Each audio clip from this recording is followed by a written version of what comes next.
முல்லா வீட்டுக்குள்ள ஒரு நாள் ராத்திரி போல திருடன் புகுந்துட்டான். தூங்கிட்டு இருக்கும்போது திருடன் உள்ள வந்து திருடன் திருடன் கத்திச்சு அந்த அம்மா. திருடன் உள்ள வந்துட்டான் கத்தியோட. திரும்பியும் பார்த்தா முல்லாவை காணும்.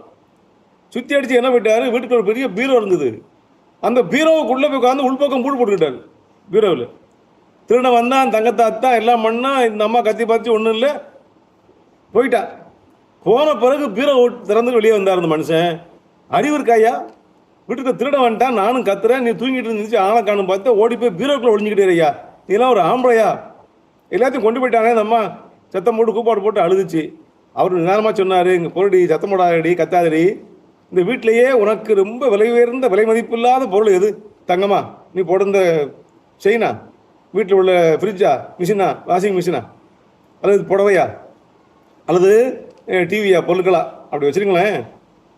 அதெல்லாம் விட விலை உயர்ந்த பொருள் தெரியுமா? நான் தாண்டி உனக்கு, நான் இல்லாமல் உனக்கு இருக்க முடியுமா? நான் தானே புருஷன். உனக்கு நீ போட்டுக்க செயினை விட தங்கத்தை விட விலை மதிப்பு இல்லாத பொருள் இந்த வீட்டில் எது இருக்குன்னா நான் தான். என் உயிர் தான் விலை மதிப்பு இல்லாது.